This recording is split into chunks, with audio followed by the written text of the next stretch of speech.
ਛੱਡ ਤੇ ਸਾਰੀ ਥੱਲੇ ਆਣੀ ਗੰਦੀ ਤਰੀਨ ਹੈ ਸਾਰੀ।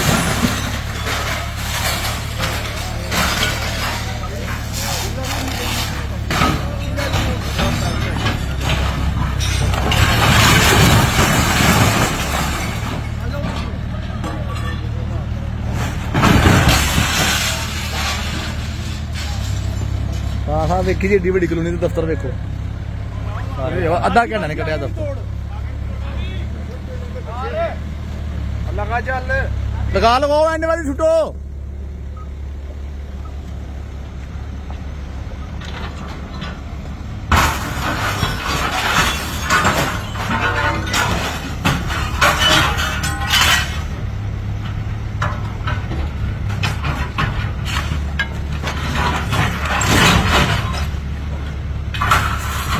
भाई 2 मिनट सारी बिल्डिंग से मेन हो सकती है।